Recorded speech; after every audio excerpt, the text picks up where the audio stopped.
அலைக்கும் வரஹ்மத்துல்லாஹி வபரகாத்துஹு. எல்லா புகழும் இறைவனுக்கே. அல்ஹம்துலில்லாஹ். இன்னைக்கு செவ்வாய்க்கிழமை. இனிமே இன்ஷா அல்லாஹ் வரக்கூடிய ஒவ்வொரு வார செவ்வாய்க்கிழமையும் நாம இன்ஷா அல்லாஹ் ஃபிக்ஹுடைய பாடங்களை நம்ம பார்க்க போறோம். சரிங்களா? முதல்ல ஃபிக்ஹு என்றால் என்ன? நம்ம வார்த்தை, அந்த ஃபிக்ஹு என்கின்ற வார்த்தைக்கு உங்களுக்கு விளக்கம் தெரியணும்ல. அந்த ஃபிக்ஹு என்கின்ற வார்த்தைக்கு என்ன அர்த்தம் அப்படின்னா சட்ட விளக்கம். என்னது? சட்ட விளக்கம். சட்ட விளக்கம்னா என்ன அப்படின்னா, இப்ப நம்ம தொழுகைன்னு எடுத்துக்கிறோமே, தொழுகிறோம். அந்த தொழுகையில எது அல்லாஹ் சொன்னது, எது அல்லாஹுடைய தூதர் முஹம்மது நபி ஸல்லல்லாஹு அலைஹி வஸல்லம் அவர்கள் சொன்னது அப்படின்னு சொல்லி சில சட்ட திட்டங்கள் இருக்குது. தொழுகைக்கான சில சட்ட திட்டங்கள் இருக்குது. அதே போலதான் ஹஜ்ஜு, அப்புறம் ஜக்காத்து, அப்புறம் நோன்பு, இப்படி என்னென்ன அமல்கள் நம்ம செய்யறோமோ எல்லா அமல்களுக்கும் சில சட்ட திட்டங்கள் இருக்கிறது. அதை படிக்கக்கூடிய அந்த பாடத்திற்கு பேர் தான் ஃபிக்ஹு. சரிங்களா? புரிஞ்சுச்சா? சரி, இன்னைக்கு நாம தொழுகையுடைய பாடம் படிக்க போறோம். அஸ்ஸலா, தொழுகையுடைய ஃபிக்ஹு ஸலா, தொழுகையுடைய சட்ட திட்டங்களை நம்ம படிக்க போறோம். நீங்க எல்லாரும் தொழுகையுடைய சட்ட திட்டங்களுக்கு நீங்க நோட்டு போட்டிருக்கீங்க தானே? அதுல முதல்ல நம்ம என்ன எழுதி போட்டிருக்கோம்? நோட் எடுங்க. தொழுகையின் பெயர்கள். சரி, நோட் எடுத்துக்கோங்க. நல்லா கவனிக்கணும். நடத்தக்கூடிய பாடத்தை கரெக்டா கவனிக்கணும். கடைசி இன்ஷா அல்லாஹ் நம்ம கேள்வி கேட்போம். ஓகே, இதுல தொழுகையின் பெயர்கள் எத்தனை தொழுகையுடைய பெயர்கள் எழுதியிருக்கோம்? 25 தொழுகைகள் நமக்கு இருக்குது. அதாவது எல்லாமே சேர்ந்தது, சுன்னத்து, நஃபில், ஃபர்லான தொழுகைகள் அப்படின்னு சொல்லிட்டு எல்லா தொழுகைகளும் சேர்ந்து 25 தொழுகைகளுடைய பெயர்களை நம்ம எழுதியிருக்கிறோம். அதுல நீங்க பாத்தீங்கன்னா ஒவ்வொன்னா இப்ப உங்களுக்கு ஷார்ட்டா விளக்கம் கொடுப்போம். சரிங்களா? ஃபர்ஸ்ட் தொழுகையுடைய பேர் என்னப்பா? ஃபர்லு, கடமையாக்கப்பட்ட தொழுகை. ஃபர்லு என்றால் ஒரு நாளைக்கு எத்தனை வக்து நம்ம தொழுகணும்? என்னென்ன வக்து தொழுகணும்? சரிங்களா? 5 வக்து தொழுகைய யார் கடமையாக்கி இருக்கா? அல்லாஹ் கடமையாக்கி இருக்கிறான். அதனால அல்லாஹ் கடமையாக்கிய அனைத்தும் ஃபர்லு, கடமையாக்கப்பட்ட கட்டாய தொழுகை. சரிங்களா? தொழுகையை விட்டா, இந்த ஃபர்லு தொழுகை விட்டோம்னா நமக்கு தண்டனை உண்டு. அது உண்மை, அப்படிதானே? ஃபர்லு தொழுகை விட்டுட்டோம்னா என்ன செய்வான் அல்லாஹ்?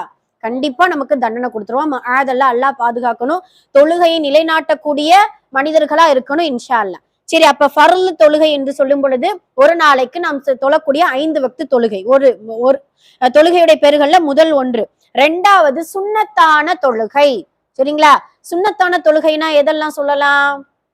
இப்ப உதாரணமா ஃபஜ்ருக்கு எத்தனை ரக்காயத்துப்பா மொத்தம்? 2 4 4 ரக்காயத்து. 4 ரக்காயத் தொழுகை. அது 4 ரக்காயத்து இருக்கும். 2 ரக்காயத் ஃபஜ்ருடைய முன் சுன்னத்தா பின் சுன்னத்தா? முன் சுன்னத். நல்லா ஞாபகம் வச்சுக்கிறோம். ஃபஜ்ருடைய முன் சுன்னத் 2 ரக்காயத், ஃபர்ல் எத்தனை? 2 ரக்காயத், மொத்தம் சேர்த்து 4. சரி, அப்ப முன்னாடி தொழக்கூடிய 2 ரக்காயத் சுன்னத்தான தொழுகை. அதுக்கப்புறம் 2 ரக்காயத் தொழுகிறது. இது என்ன தொழுகை? ஃபர்லான தொழுகை. சரிங்களா? நியத்தை அல்லாஹ் நமக்கு பாக்குற, அதனால நியத்தின் அடிப்படையில தான் நமக்கு கூலி கொடுக்கப்படும். நீங்க குட்டி ஹதீஸ் நீங்க படிச்சிருப்பீங்கல்ல, சிறிய ஹதீஸ்ல இன்னமல் அஅமாலு, அது என்ன பொருள்?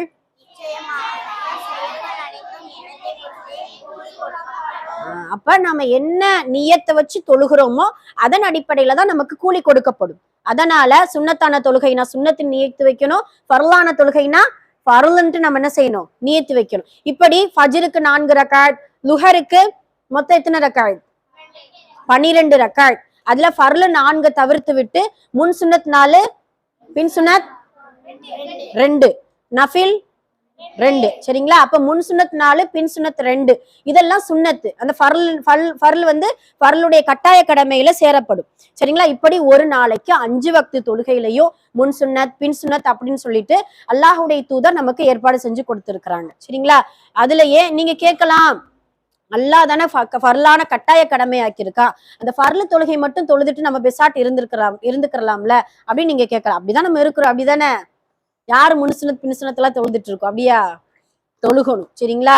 இன்ஷா அல்லாஹ் ஒரு நாளைக்கு 12 ரக்காத் சுன்னத்து தொழுதா சொர்க்கத்துல ஒரு வீடு உண்டு. சொர்க்கத்துல ஒரு வீடு உண்டு. உங்களுக்கு ஞாபகம் இருக்கும்னு நினைக்கிற, முன்னால நம்ம சொல்லுவோம் 12 ரக்காயத்து ஒரு நாளைக்கு. அதாவது ஃபஜ்ருடைய முன் சுன்னத், துஹருடைய முன் சுன்னத், அஸ்ருடைய முன் சுன்னத் அப்படின்னு சொல்லிட்டு அஸ்ரை தவிர்த்துட்டு மகரிபு அப்புறம் இஷா இதெல்லாம் கவுண்ட் பண்ணோம்னா 12 ரக்காயத்து சுண்ணத்தை தொழுதா போதும். ஒரு நாளைக்கு ஒரு வீடு அல்லாஹு தாலா மறுமையில சொர்க்கத்துல நமக்கு கொடுப்பா. அப்போ ஒரு நாளைக்கு 12 ரக்காயத்துனா தினம் நம்ம சுண்ணத்தா தொழுது கொண்டு இருந்தோமே ஆனால் அதற்கான வீடுகளை நமக்கு சொர்க்கத்துல கொடுப்பா. அதனால சுண்ணத்தை சாதாரணமா நினைச்சிடக்கூடாது.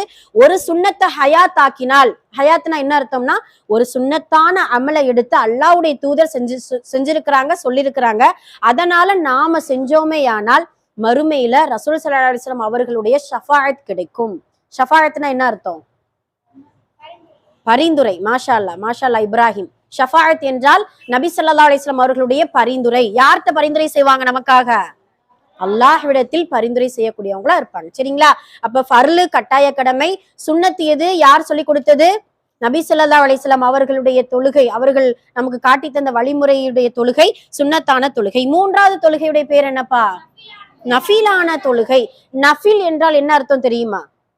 சுன்னத்துனா அல்லாஹ்வுடைய தூதருடைய வழிமுறை. நஃபில்னா என்ன அர்த்தம்? யாருக்கு தெரியும்? சரி, தெரிஞ்சுக்கோங்க இன்ஷா அல்லாஹ். சரிங்களா? நஃபில் என்றால் உபரியான வணக்கம். என்ன என்ன அர்த்தம்? உபரியான. உங்களுக்கு புரியுற மாதிரி சொல்லணும்னா எக்ஸ்ட்ரா அமல், எக்ஸ்ட்ரா நம்ம தொழுகிறது. சரிங்களா? அல்லாஹ் சொன்னது ஃபர்லு, அல்லாஹ்வுடைய தூதர் சொன்னது சுன்னத்து. நம்ம நஃபில்னு கட்டி தொழுகிறோம்ல, இப்ப மகரிபுடைய 2 ரக்காயத் அப்படின்னு தொழுகிறோம்ல, அது நாம எக்ஸ்ட்ரா நமக்கு நன்மை தேவைப்படுது, மறுமையில நன்மைக்காக தானே நம்ம போட்டி போட்டுட்டு இருப்போம். அந்த மறுமைக்காக நாம எக்ஸ்ட்ரா தொழுகிறது நஃபில். சரிங்களா? அதனால அல்லாஹு தாலா மறுமையில மீசான் தராசுல நம்மளுடைய அமலை நிறுத்தி வச்சுட்டு இருப்பானா. இப்ப நிறுத்தும் போது கொஞ்சம் கொஞ்சம் குறைபாடுகள், ஒரு 2 அமல் கம்மியா இருக்கு, ஒரு அமல் கம்மியா இருக்கு அப்படின்னா நம்ம நஃபில் தொழுதோன்னு நினைச்சுக்கோ. சரி, வரட்டும் வாங்க. நஃபில் தொழுதோன்னு நினைச்சுக்கோ. அந்த மீசான் தராசுல அந்த நஃபில் தொழுகை, நஃபிலான வணக்கங்கள் எடுத்து என்ன செஞ்சிருவா? அல்லாஹ் போட்டு மீசான் தராச கணக்க வச்சிருவோம். அதனால நம்ம நஃபில் தொழுகை நம்ம என்ன செய்யக்கூடாது? விட்டுறக்கூடாது. சாதாரணமா நினைச்சிடவே கூடாது. எந்த அமலுமே சாதாரண அமல் கிடையாது. நன்மை இந்த உலகத்துல வேணா தேவைப்படாம இருக்கலாம், மறுமையில என்ன தேவை? நமக்கு நன்மை தேவைதானே? ஓகே, ஹைர். அப்ப மூன்றாவது நஃபிலான தொழுகை. நான்காவது என்னதுப்பா? நான்காவது என்ன தொழுகை எழுதியிருக்கோம்? வித்ரு தொழுகை. அமைதியா உட்காருங்க. வித்ரு தொழுகை. வித்ரு எந்த வக்துல தொழுகுவோம்? ஃபஜ்ர்லயா இஷாவுலயா தொழுகுவோம்? கன்ஃபார்மா சொல்லுங்க. இஷால தானே தொழுகு. எத்தனை ரக்காயத் தொழுகணும்? 3 ரக்காயத். 3 ரக்காயத்துல ஒரு ஃபர்லு தொழுகை தொழுவோம்ல, அது எந்த தொழுகை? அல்ல மகரிப். மாஷால். மகரிப்ல 3, வித்ரு 3 தானே. இதுக்கு என்ன டிஃபரெண்ட் யாருக்கு தெரியும்? மகரிப்பும் 3 ரக்காயத் தொழுகிறோம், வித்ருலையும் 3 ரக்காயத் தொழுகிறோம். இதுக்கு என்ன டிஃபரெண்ட்? மூணாவது ரக்காயத்துல தக்பீர், எக்ஸ்ட்ரா ஒரு தக்பீர் கட்டுவோம்ல, வித்ரு தொழுதாதானே ஞாபகம் வரும். அப்படிதானே? தொழுகணும், வித்ர விடக்கூடாது. வித்ரு வாஜிப் அப்படிதானே கட்டி தொழுகிறோம். வித்ரு வாஜிப் தானே சொல்லணும். வாஜிப்னா ஃபர்லுக்கு அடுத்து வாஜிப். வாஜிபை விட்டா கண்டிப்பா தண்டனை உண்டு. அதெல்லாம் அல்லாஹ் பாதுகாக்கணும். அதனால இஷாவுடைய வித்ர விடவே கூடாது. ரசூல் ஸல்லல்லாஹு அலைஹி வஸல்லம் அவர்கள் சொல்லியிருக்கிறாங்க, ஒரு நாளையுடைய கடைசி தொழுகையாக நீங்கள் வித்ரை ஆக்கி கொள்ளுங்கள்ட்டு நபி ஸல்லல்லாஹு அலைஹி வஸல்லம் சொல்லியிருக்கிறாங்க. அதனால வித்ரு தொழுகை எத்தனை ரக்காயத் தொழுகணும்? 3 ரக்காயத். ஹைர். அப்ப 4வது வித்ரு தொழுகை. 5வது இரவு தொழுகை. அப்படிதானே? இரவு தொழுகைனா எது? இரவு தொழுகைனா நைட்டு தொழுகை. என்னடா இஷா இரவு தொழுகை தான். அதுல நீங்க கேள்விப்பட்ட கியாமுல் லைல் எப்ப தொழுவோம்? நம்ம 3 மணிக்கு தொழுவோம், 2:30 மணிக்கு. ரமலான் மாதத்துல நிறைய தொழுவோம்ல, தராவீஹ் தொழுவோம். கியாமுல் லைல் ரமலான் மாதத்துல மட்டும் கிடையாது, மற்ற நாட்கள் நம்ம என்ன செஞ்சுக்கிறலாம்?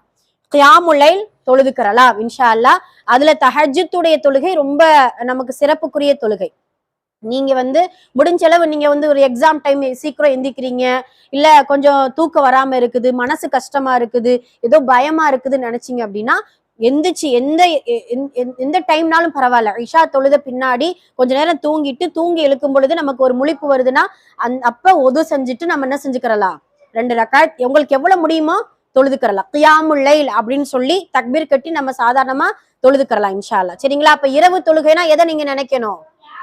கியாமுல் லைல் எப்ப தொழுகணும்? தூங்கி இரவுல முழிப்பு வரும் பொழுது 3 மணில இருந்து நம்ம என்ன செஞ்சுக்கிறலாம்? தொழுதுக்கிறலாம். அதுக்கு முன்னாடி முழிப்பு வந்தாலும் தாராளமாக தொழுது கொள்ளலாம். சரி. 5வது. 6வது லுஹா தொழுகை. லுஹரா லுஹாவா?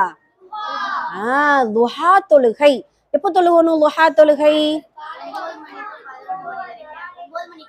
ஓகே, ஒரு 8 மணில இருந்தே கூட வச்சுக்கோங்களேன். நம்ம அடிக்கடி சொல்லுவோம்ல, ஸ்கூல் போகும் பொழுது லுஹா தொழுதுட்டு போங்க. நம்ம சொல்லியிருக்கோம்ல, லுஹா தொழுகணும். அப்புறம் சஃபர் நஃபில் பயண தொழுகை, அதை அதை நம்ம என்ன செஞ்சுக்கிறலாம், தொழுதுக்கிறலாம். அப்ப லுஹாவுடைய டைம் என்ன? 9ல இருந்து சூரியன் உதயமாகிறதுக்கு முன்னாடி வரைக்கும் 11 வரைக்கும் நம்ம என்ன செஞ்சுக்கிறலாம், தொழுதுக்கிறலாம் லுஹா. யாரெல்லாம் லுஹா தொழுகையுடைய பழக்கம் உண்டு? ஆமா, எப்பயுமே ஜன்னத்துல் ஃபிர்தௌஸும் மூசாவும் தான் தொழுகுவாங்க. நீ தொழுவீங்களா? மாஷா அல்லா, மாஷா அல்லா, அல்ஹம்துலில்லாஹ். எல்லாருமே தொழுதுக்கோங்க. இப்ப ஒரு நாளைக்கு லுஹாவுடைய 4 ரக்காத் தொழுதா என்ன தெரியுமா, என்ன கிடைக்கும் தெரியுமா? மறுமையில வீடு, மறுமையில வீடு உண்டு. சரிங்களா? அதனால இன்ஷா அல்லாஹ் நம்ம சும்மா சாதாரணமா வீடுனா என்னத்தை போட்டு சொர்க்கத்துல என்ன வீடை கொடுத்துட போறான் அப்படின்னு நினைச்சிடவே கூடாதுப்பா. இந்த வீடு கொடுப்பான் அல்லாஹ். அப்புறம் வந்து ஒரு மாளிகை கிடைக்கும், மாளிகை கிடைக்கும். அப்புறம் வந்து ஒரு சொர்க்கத்துல ஒரு மரம் நடப்படும், செடி நடப்படும். இதெல்லாம் சாதாரண விஷயமா எடுத்துக்கிறாதீங்க. இந்த உலகத்துல வீடு வாங்குறது கஷ்டமா, கஷ்டம் இல்லையா? இப்பெல்லாம் பாத்தீங்கன்னா மண்ணும் சிமெண்ட்டும் விக்கிற விலைவாசிக்கு 1/2 கோடி போட்டால் வீடு கட்ட முடியாது. அந்த அளவுக்கு 50 லட்சம் எவ்வளவு நம்ம இது பண்றோமோ அந்த அளவுக்கு அவ்வளவு ஒரு பற்றாக்குறையில நம்ம இருக்கிறோம். அதனால மறுமையில ஈஸியா வீடு வாங்கிடலாம். தொழுகிறது எந்த ஒரு கஷ்டமும் கிடையாது. ஏதாவது கஷ்டமா? ஏதாவது அல்ல 1 கிலோ வெயிட்ட வச்சு நீ தொழுகுனா சொல்றான்? என்ன சொல்றான்? ஒண்ணுமே இல்ல. இல்ல இந்த தூரத்துல இந்த நாட்டுல போய் தான் நீ தொழுகணும் அப்படின்னு சொல்லியிருந்தா நம்மளுடைய நிலைமை என்ன ஆயிருக்கும்? அல்லாஹுடைய தூதருக்கு அல்லாஹு தாலா கொடுத்த பெரிய ஒரு நிஅமத், பெரிய சிறப்பு என்ன அப்படின்னா, நபியே உங்களுடைய உம்மத்தினர்கள் அனைவருக்கும் உலகமெல்லாம் தொழுகும் இடம், எங்கெல்லாம் குப்பை இல்லாத இடமோ, எங்கெல்லாம் அசுத்தங்கள் இல்லாத இடமோ, அது எந்த இடத்துல வேணா நம்ம என்ன செஞ்சுக்கிறலாம், தாராளமா தொழுதுக்கிறலாம். அந்த அளவுக்கு அல்லாஹு தாலா இந்த உலகத்தையே தொழுகுமிடமா ஆக்கி வச்சிருக்கான். அந்த சாதாரண தொழுகக்கூடிய அந்த அமலை கொண்டு பெரும் சொர்க்கத்தினுடைய மாளிகைகளை ஈஸியா வாங்கிடலாம். சரிங்களா? அதுல லுஹா தொழுகை ரொம்ப கட்டாயம். இன்ஷால்லா நீங்க மனசுல நியத்து வைங்க, உங்களால முடியும். நம்ம ஸ்கூல் கிளம்பும் பொழுதும் சரி, லீவுலையும் சரி, கொஞ்சம் கொஞ்சமா அந்த தொழுகைய நம்ம சேர்க்கக்கூடியவங்களா இருக்கணும். சரிங்களா? சரி, அப்ப 6வது லுஹா தொழுகை. 7வது இஸ்திஹாரா தொழுகை. எப்பயாவது கேள்விப்பட்டிருக்கீங்களா இஸ்திஹாரான்னு சொல்லிட்டு? இஸ்திஃபார் தொழுகை ஓகே. இஸ்திஹாரா ஓகே, குழப்பம் நீங்கும் தொழுகை. நீங்க இப்ப ஒரு உதாரணமா ஒரு கன்ஃபியூஷன்ல இருக்கீங்க. இப்ப நீங்க வளர்ந்து வர்றீங்க, ஒரு வேலை கிடைக்குது, அந்த வேலை வந்து அல்லாஹ்வுக்கு பிடிச்சதுக்கா பிடிக்கலையா அப்படிங்கிற ஒரு கன்ஃபியூஷன்ல இருக்கீங்க. இல்ல ஏதாவது ஒரு குழப்பத்துல இது செய்யலாமா இது வேண்டாமா அப்படிங்கிற அந்த முடிவுல இருக்கும் பொழுது நீங்க தவக்கல்து அலல்லாஹ், அல்லாஹ் மீது முழு நம்பிக்கை வச்சு, இது சும்மா சாதாரண விஷயமா நீங்க எடுத்துக்கிறாதீங்க. எதுவா இருந்தாலும் குழப்பங்கள் வரும் பொழுது, ஏன்னா குழப்பம் அடிக்கடி வரும் தானே, என்ன செய்யலாமா வேண்டாமா, இது சரியா தப்பா அப்படின்ட்டு நீங்க எந்த விஷயமா சாதாரண ஒரு ஈஸியா சொல்றேனே, ட்ரெஸ் எடுக்கீங்கன்னு நினைச்சுக்கோங்க. இந்த ட்ரெஸ்ஸை எடுக்கலாமா வேண்டாமா, நமக்கு வந்து ஒரே கன்ஃபியூஷனா இருக்கும். இது வாங்கலாமா, இந்த திங்ஸ் வாங்கலாமா, இந்த பேக் வாங்கலாமா, இப்படின்ட்டு எந்த டவுட் இருந்தாலும் அல்லாவுக்காக 2 ரக்காத் இஸ்திஹாரா நஃபில் அப்படின்ட்டு நியத்து வச்சு தொழுது அல்லாஹ்விடத்துல துவா செஞ்சீங்கன்னா கண்டிப்பா அந்த குழப்பத்துல இருந்து விடுவிச்சு சிறந்ததை அல்லாஹ் கொடுத்துருவான் இன்ஷா அல்லாஹ். சரிங்களா? அதனால சின்ன வயசுல இருந்து இதெல்லாம் பழக்கப்படுத்திக்கிறோம். இஸ்திஹாரா அந்த வேர்டை வந்து மனப்பாடம் பண்ணிக்கிறோம். இஸ்திஹாரா தொழுகை அப்படின்னு சொல்லிட்டு நியத்து வச்சு இன்ஷா அல்லாஹ் தொழுகணும். சரி, 8வது தஸ்பீஹ் தொழுகை. யாரெல்லாம் தஸ்பீஹ் தொழுகை தொழுது இருக்கீங்க? வாழ்க்கையில ஒரு தடவைனாலும் அட்டன் பண்ணிருக்கணும். யாரெல்லாம் தொழுது இருக்கீங்க? நிறைய பேர் தொழுகல போலயே. சரி, அல்ஹம்துலில்லாஹ். கைக்குல போட்டுக்கோ. தஸ்பீஹ் தொழுகைனா என்ன அர்த்தம்? எத்தனை முறை ஓதுவோம்? 10 தடவையா? மொத்தம் எத்தனை யாருக்கு தெரியும்? மொத்த தஸ்பீஹ் 300 தஸ்பீஹ்களை கொண்டு அப்படின்னு சொல்லிட்டு நம்ம என்ன செய்ய, நியத்து வச்சு தஸ்பீஹ் தொழுகணும். அலி ரலியல்லாஹு அன்ஹு அவர்களுக்கு ரசூல் ஸல்லல்லாஹு அலைஹி வஸல்லம் அவங்க சொல்லுவாங்க, அலியே உங்களுடைய வாழ்க்கையில் ஒரு முறையாவது என்ன செஞ்சுக்கிறணுமா, இந்த தஸ்பீஹ் தொழுகையை தொழுதுக்கிறணும். அழகான திக்ர், அதை நம்ம 300 தடவை ஓதுறோம். சுப்ஹானல்லாஹ். நம்ம சும்மா உட்கார்ந்து ஓதுனா கூட நம்மளால ஓத முடியாதுப்பா. ஆனா தொழுகையில ஓதும்போது அவ்வளவு இன்ட்ரெஸ்டா இருக்கும். அல்லாஹ்வுடைய கிருபையில நம்மளுடைய மதரசால பாத்தீங்கன்னா மாசம் இஅ்திகாஃப் பெரியவங்க இருப்பாங்கல்ல, அந்த இஅ்திகாஃப்ல ஃபர்ஸ்ட் அமலே தஸ்பீஹ் தொழுகைதான். சூப்பரா நடக்கும். அவ்வளவு அழகா பெரியவங்க வந்து நாங்க தொழுகுவோம். அதுல பாத்தீங்கன்னா சுப்ஹானல்லாஹி வல்ஹம்துலில்லாஹி வலா இலாஹ இல்லல்லாஹு வல்லாஹு அக்பர், இந்த திக்ர ஓட்டுவாங்க போங்க. இந்த திக்ர ஓதி 300 டைம் ஓதுவோமா. அந்த அளவுக்கு சிறப்பான தொழுகை தஸ்பீஹ் தொழுகை. 9வது சொலாத்துல் ஹாஜத். இந்த தொழுகையுடைய பேர் பாத்தீங்களா? சொலாத்துல் ஹாஜத். ஹாஜத்னா என்ன? பிராக்கெட்ல என்ன எழுதி இருக்கும்? தேவையை நாடி தொழுவது. என்ன எழுதிருக்கீங்க? எழுதலையா? பிராக்கெட்ல எழுதணுமே, எழுதி வச்சுக்கோங்க. சொலாத்துல் ஹாஜத் அப்படின்னா தேவையை நாடி தொழுவது, ஹாஜத் நஃபில் தொழுவது அப்படின்ட்டு நீங்க குறிச்சு வச்சுக்கிறலாம். அதாவது தேவையை நாடினா நமக்கு ஒரு தேவை இருக்குது, ஏதாவது ஒரு தேவை. தேவையில்லாத மனிதர்களே கிடையாதுல்ல இந்த உலகத்திலேயே. தேவையில்லாதவன் அப்படின்னு சொல்லும் பொழுது யாரு? அல்லாஹ் மட்டும்தான். குல் ஹுவல்லாஹு அஹத், அல்லாஹு ஸமத், லம் யலித் வலம் யூலத் வலம் யகுல் லஹு குஃபுவன் அஹத். வலம் யகுல் லஹு குஃபுவன் அஹத்னா அவன் எவரிடமும் தேவையற்றவன். இப்ப அல்லாஹுவை தவிர இந்த உலகத்துல உள்ள எல்லா படைப்பினங்களுக்கும் ஒரு தேவை இருக்குது, அப்படிதானே? நாளைக்குன்னு எடுத்துக்கிட்டோம்னா உங்களுக்கு ஸ்கூலுக்கு ஏதாவது பேனா வேணும், பென்சில் வேணும், உங்களுக்கு தேவையான இப்ப சின்ன வயசுலனா சின்ன சின்ன பொருட்கள் நமக்கு தேவை. பெரியவங்களை ஆக ஆக நம்மளுடைய தேவைகள் அதிகமாகும். தேவைகள் அதிகம் பாங்க சொல்றாங்க.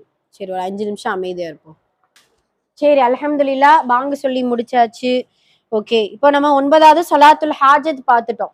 10வது பாத்தீங்கன்னா சொலாத்து தௌபா. நம்ம செய்யக்கூடிய பாவத்திற்கு நம்ம தௌபா செஞ்சு நம்ம என்ன செய்யணும்? இன்ஷா அல்லாஹ் தொழுகணும். அதுக்கு வந்து நியத்து பாத்தீங்கன்னா தௌபா நஃபில் தொழுகிறேன் அப்படின்ட்டு நியத்து வச்சுக்கலாம். ஓகேவா?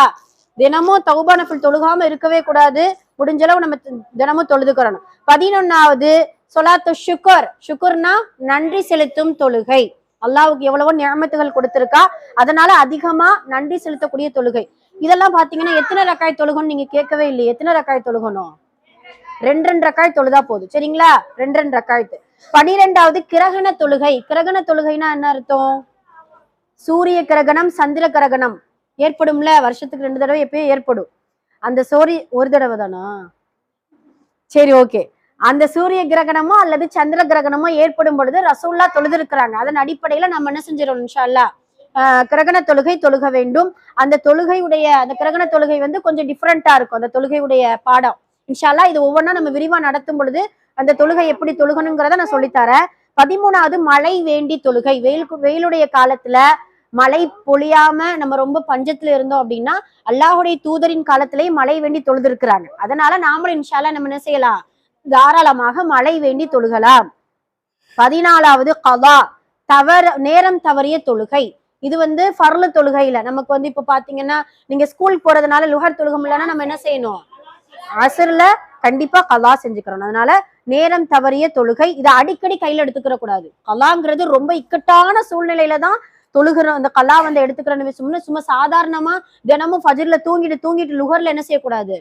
கலா செய்யக்கூடாது. அதனால அந்தந்த வக்து தொழுகையில கரெக்டா நம்ம தொழுகை நிறைவேற்றிடணும். இக்கட்டான சூழ்நிலையில தொழுகை தவற விடும் பொழுது அடுத்த வக்துல நம்ம சேர்த்து தொழுவது கலா தொழுகை. 15வது நோயாளியின் தொழுகை. அது இன்னும் நோயாளிக்கு மட்டும் தனி தொழுகை இருக்குமோ? ஏன் அப்படின்னா நோயாளிகளுக்கு நிக்க முடியல அப்படின்னா நம்ம என்ன செஞ்சுக்கலாம்? அவங்க உட்கார்ந்து தொழுதுக்கிறலாம். அதுதான் நோயாளிகளின் தொழுகை. இப்போ உதாரணமா கால்ல அடிபட்டுருச்சு, கால்ல கட்டு போட்டிருக்கோம், ரொம்ப வேதனையா இருக்குது, பெயினா இருக்கு அப்படின்னா நம்மளால நிக்க முடியல, நம்ம என்ன செஞ்சுக்கலாம்? உட்கார்ந்து. அதுக்காக சும்மா சின்ன புண்ணுக்கு போய் எல்லாம் எனக்கு நிக்க முடியலன்ட்டு உட்கார்ந்து என்ன செய்யக்கூடாது? தொழுகக்கூடாது. ஃபிக்குடைய பாடம் நாங்க பெரியவங்களுக்கு நடத்தும்போது அதான் சொன்னோம். நின்று தொழுகிறத விட உட்கார்ந்து தொழுகிறத விட நின்று தொழுபவர்களுக்கு அதிக நன்மை. உட்கார்ந்து தொழுபவர்களுடைய தொழுகை பாதி தொழுகைன்ட்டு அல்லாஹ்வுடைய தூதர் சொல்லியிருக்கிறாங்க. பாதி தொழுகைன்னா என்னது? பாதி நன்மைதான் கிடைக்கும். அதனால முடிஞ்சளவு நின்று தொழுதுக்கிறணும். நோயாளிகளுக்கு அல்லாஹ் பிரத்யேகமா இந்த ஒரு இதை சாய்ஸை கொடுத்திருக்கான். நின்று தொழுகலாம், நின்று தொழ முடியலன்னா உட்கார்ந்து தொழுகலாம், உட்கார்ந்தும் தொழ முடியலன்னா படுத்து கொண்டும் தொழுகலாம். அது ரொம்ப இயலாமையில் இருக்கும் பொழுது, நோயாளியா இருக்கும் பொழுது. சரி, 15வது அச்ச தொழுகை. அச்ச தொழுகைனா என்னன்னா அந்த காலத்துல போர் செய்யக்கூடிய ரசூல்லாவுடைய காலத்துல போர்க்களத்துல நின்று தொழுகுவாங்களாம். தொழுகைக்கு எவ்வளவு முக்கியத்துவம் கொடுத்திருக்காங்க தெரியுமா? சுப்ஹானல்லாஹ். அதுக்கு பேரு தான் அச்ச தொழுகை. 16வது. 17வது பயண தொழுகை. நம்ம சஃபர் பண்றோம், எங்கேயாவது பெரிய தூரமான பயணம் பண்றோம் அப்படின்னா அதுக்கு சில சட்ட திட்டங்கள் இருக்குது. அந்த பயண தொழுகையை சுருக்கி 4 ரக்காயத்தை 2 ரக்காயத்தை ஆக்குறது பயண தொழுகை. 18வது ஜமு தொழுகை. 18வது அதுதான் கொடுத்திருக்கோம். ஜமுனா என்னன்னா இரு தொழுகையை இணைத்து தொழக்கூடிய தொழுகை. அது என்னது? இப்பதானே கேள்விப்படுதோம். என்னன்னா நம்ம தூரமா பயணத்துக்கு போறோம், நமக்கு தெரியும் அந்த அந்த இடத்துக்கு போனா வந்து தொழுகை நம்மளால தொழ முடியாது, தண்ணீர் கிடைக்காம இருக்கும், இல்லைன்னா ரொம்ப பயணம் ரொம்ப கடுமையா இருக்குது அப்படின்னு இருக்கக்கூடிய நேரத்துல இப்ப அசருடைய நேரத்துல லுகருடைய நேரத்துல பயணம் பண்றோம்னா அசரை நம்ம என்ன செஞ்சுக்கிறலாம், சேர்த்து தொழுதுக்கிறலாம். இப்படி ஜம்மு செஞ்சு தொழுவுறது சரிங்களா. ஹஜ்ஜுடைய காலத்துல எல்லாம் பாத்தீங்கன்னா அரஃபா மைதானத்துல இந்த ஜம்மு தொழுகை நடக்கும். லுகர் என்ன செய்வாங்க, சாரி அசிர மகரிப்போட தொழுவாங்க, மகரிப் இஷா அப்படி ஜம்மு செஞ்சு அவங்க தொழக்கூடியவங்களா இருக்காங்க. அப்ப 2 தொழுகையை சேர்த்து தொழுவதுதான் ஜம்மு தொழுகை. இன்ஷா அல்லாஹ் அது விளக்கமா நம்ம நடத்தும் பொழுது எழுதி போட்டு நம்ம பாடம் நடத்துவோம். 19வது ஜும்ஆ தொழுகை. ஜும்ஆ தொழுகை இன்னைக்கு தொழுகணும், ஓகே, வெள்ளிக்கிழமை தொழக்கூடிய தொழுகை ஜும்ஆ தொழுகை. 20 பெருநாள் தொழுகை. பெருநாள் தொழுகைனா பக்ரீத், ஈதுல் அல்ஹா, ஈதுல் ஃபித்ர். ஈதுல் அல்ஹா, ஈதுல் ஃபித்ர் 2 பெருநாட்கள் தொழக்கூடிய பெருநாள் தொழுகை. 21 தஹியத்துல் மஸ்ஜித் தொழுகை. அது என்ன அப்படின்னா ஆண்கள் நீங்க வந்து பள்ளிக்குள்ள போறீங்க, போன உடனே பள்ளிக்கான காணிக்கை தொழுகை. தஹியானா என்ன அர்த்தம்னா காணிக்கை தொழுகை. 2 ரக்காயத்து நம்ம என்ன செய்யணும், தஹியத்துல் மஸ்ஜித் காணிக்கைக்கான பள்ளிவாசலின் காணிக்கைக்கான தொழுகை அப்படின்னு சொல்லிட்டு தொழுவது அல்லாஹுடைய தூதரின் சுன்னத்து. அதனால இன்ஷா அல்லாஹ் இந்த மாதிரியான தொழுகையை தொழுதுக்கிறலாம். அதுக்கு பின்னாடி தஹியத்துல் உது தொழுகை, அப்படிதானே.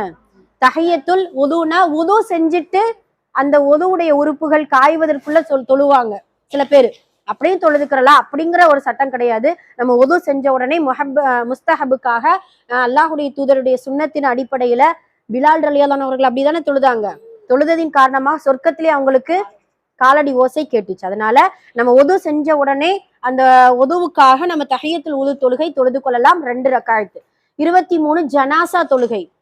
இது எப்ப தொழுகிறது, மவுத்துக்காக, அதாவது அந்த மையத்துக்கு முன்னாடி தொழக்கூடிய தொழுகை ஜனாசா தொழுகை. 24 தராவேஹ் தொழுகை. தராவேஹ் தொழுகை எந்த மாதத்துல தொழுவோம், ரமலானுடைய மாதத்தில் தொழக்கூடிய தொழுகை தராவேஹ் தொழுகை. 25 தஹஜ்ஜுத் தொழுகை. தஹஜ்ஜுத் இரவு நேரத்துல தொழுவது, ஃபஜ்ருக்கு கொஞ்ச நேரத்துக்கு முன்னாடி இரவின் கடைசி பகுதி அப்படின்னு ஞாபகம் வச்சுக்கோங்க. தஹஜ்ஜுடைய நேரம் என்ன, இரவின் கடைசி பகுதி சிறந்த நேரம். ஆக 25 தொழுகைகள், இவ்வளவு தொழுகைகள் இருக்குது. இதுல எதுவுமே நம்ம மிஸ் பண்ணிடக்கூடாது. அந்தந்த தருணத்துல அந்தந்த சந்தர்ப்பத்துல இன்ஷா அல்லாஹ் தொழுகணும். உங்களுக்கு எல்லாம் ஞாபகம் இருக்குன்னு நினைக்கிறேன். அஸ்ஸலாத்து தொழுகை என்பது மிஃப்தாஹுல் ஜன்னதி, தொழுகை என்பது சொர்க்கத்தின் சாவியாகும். அந்த சாவியை எப்பயுமே தொலைச்சிடவே கூடாது. அந்த தொழுகையை கொண்டு கண்டிப்பா அல்லாஹு தஆலா நமக்கு சொர்க்கத்தை கொடுப்பான். முதல் முறையாக மறுமையில விசாரிக்கக்கூடிய முதல் அமல் என்ன, தொழுகை பற்றி தான் அல்லாஹ் விசாரிப்பா. அதனால இன்ஷா அல்லாஹ் வரக்கூடிய நாட்களில் இந்த 25 தொழுகையுடைய சட்டத்திட்டங்களை முழுமையா படிச்சு நல்ல முறையில தொழுகையை நிலைநாட்டக்கூடிய மக்களாக வல்ல ரஹ்மான் நம் அனைவரையும் ஆக்கி அருள் புரிவானாக. ஆமீன். அஸ்ஸலாமு அலைக்கும் வரஹ்மத்துல்லாஹி வபரகாத்துஹு.